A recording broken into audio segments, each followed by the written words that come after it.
Alright guys, here are a few reference pictures of what I'm going for. Be sure to always have some reference pictures, especially when building chassis. So let me know what you guys think. So here's basically what you'll need to start off with. Some 1/16 rod or 0.62 in diameter. Then I use some tester's glue. It's been working for me for a while, so I don't plan on changing the type of glue I use. And then any type of measuring tool. It's a nifty little ruler I got an assortment of those. You could use, hell, you can use a protractor if you want. Get you maybe some scissors for later on for cutting some floor pieces, and then X-Acto knife, some handy dandy graphing paper, maybe one of these sanding blocks I picked up from Walmart. They're like, I think $2, $3. And they're really good because you don't have to worry about it being on level when you're sanding it because it's a block. Then lastly, some tape. I just use this same painter's tape. I just need this to hold some pieces down and stuff, so yeah.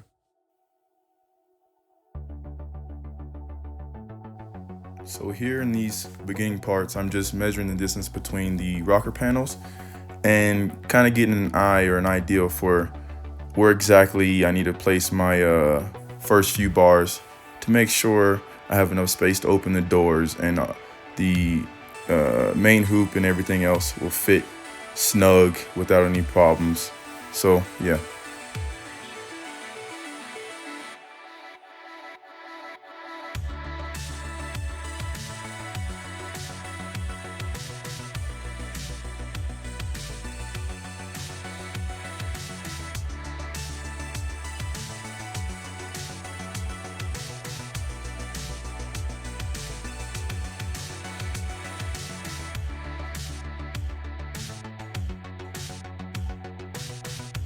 So when measuring the distance between these, I usually go a little bit behind the back of the door and then right at where the front of the door will start, or a little bit further, just so I know where my hinges have to be at connected to the chassis. Then get my little square, as you can see, and then make sure everything lines up perfectly, or as perfect as you can get it.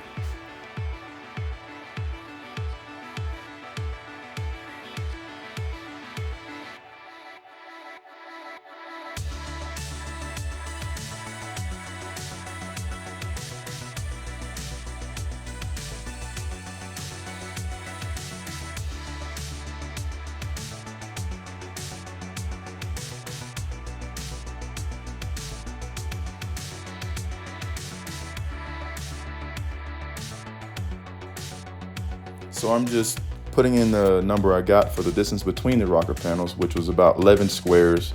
I'm going on graphing paper. It doesn't matter what you use.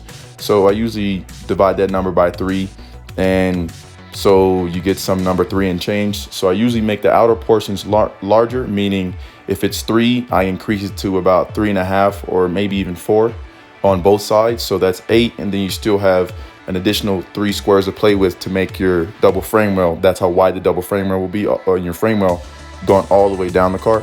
So I do that just so I have space for the seat, the nitrous bottles, fire suppression system, or whatever I want to put in there.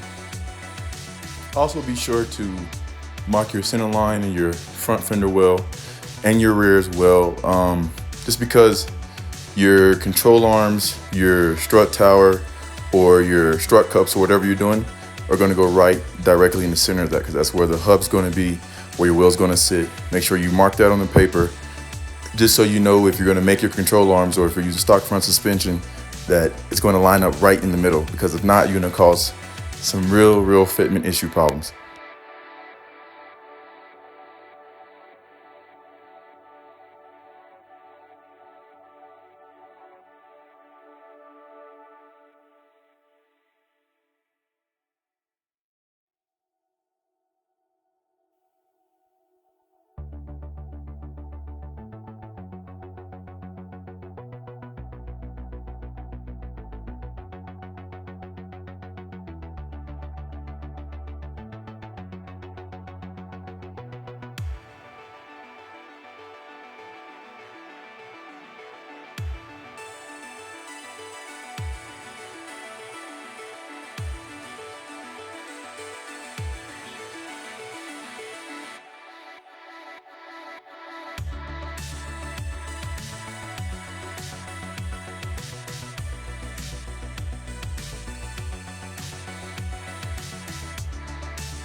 So here I'm measuring how wide I want my lower frame rails to be.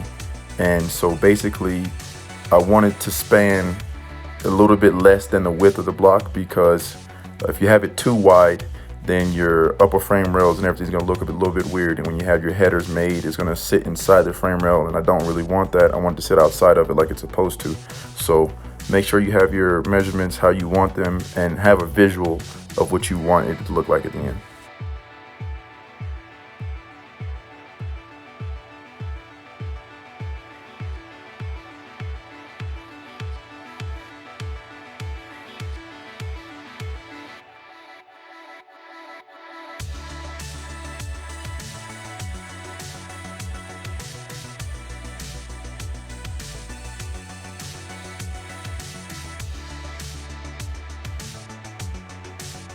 So here I'm just marking where I want my firewall to be in relation to a lot of other things. This is not like a regular titanium firewall type build. It's gonna have a stock style firewall in it, so making sure I got enough room for that. That's gonna fit on a with the chassis in it and everything. So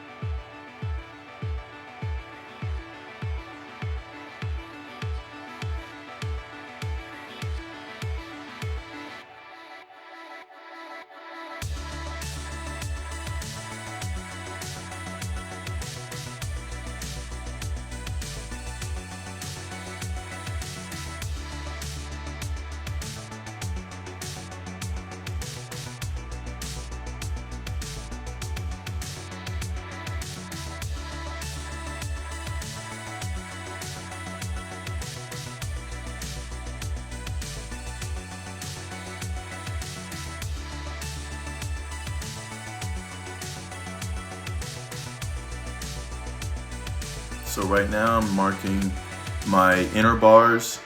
So be sure to leave enough space to have your seat bracket or seat mount or wherever you want, just enough space for the seat to sit between the lower frame rail, the upper frame rail, and the rocker panel. And then where the X brace would be as well. So make sure you kind of guesstimate or understand that there has to be enough room for that seat to go in there, because if not, you're gonna have to shave the seat down or start all over. And I know that's not exactly what you want to do.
So here I'm just measuring my potential cut for the rear of the chassis, where exactly the halo would rest, connecting to the main hoop, which is the most important part in making sure this is straight and everything else lined up correctly, because if not, this will throw the whole alignment of your chassis off and have it swaying either left or right or what have you.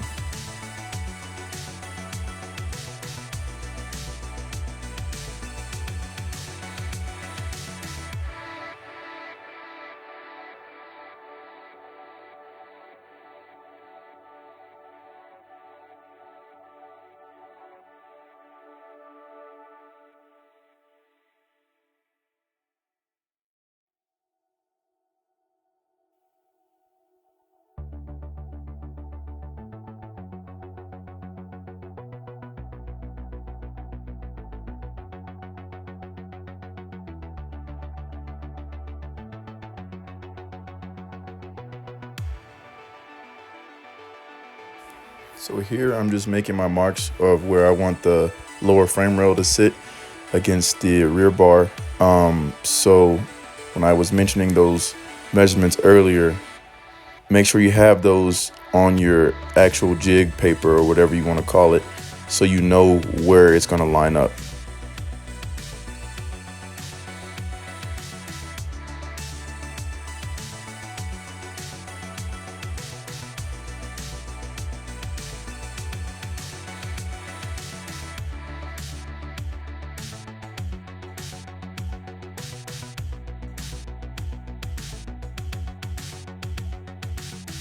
Another little trick I learned is taping the bars in place before you set glue in it, so it keeps it straight.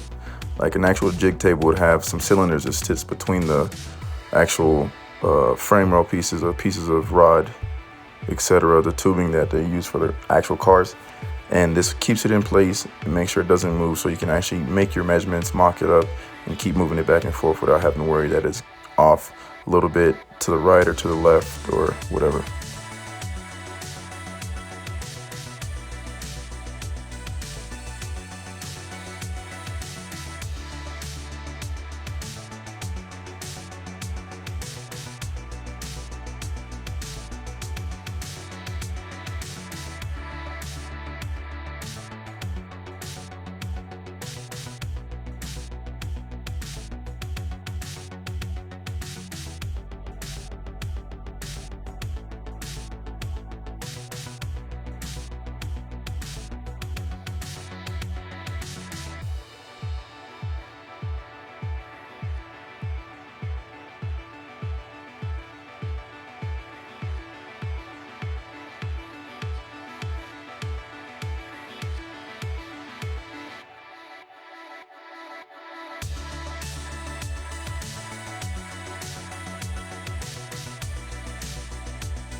So here I'm just marking up what is going to be my frame rail. You can see it has a little kick in it, and that's for to accommodate the driver's seating down low, and then when you get a little bit further out in distance, the actual engine itself, just so you don't have any issues with fitment on both sides.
One trick I like to use is when you already have a frame rail made, you can make another one just off of comparing it to a regular piece of styrene. So bending it exactly how it is, neglecting all the measurements, because if you measure something else, it could potentially be off by a little bit versus just bending it how the other one is bent, if that makes sense.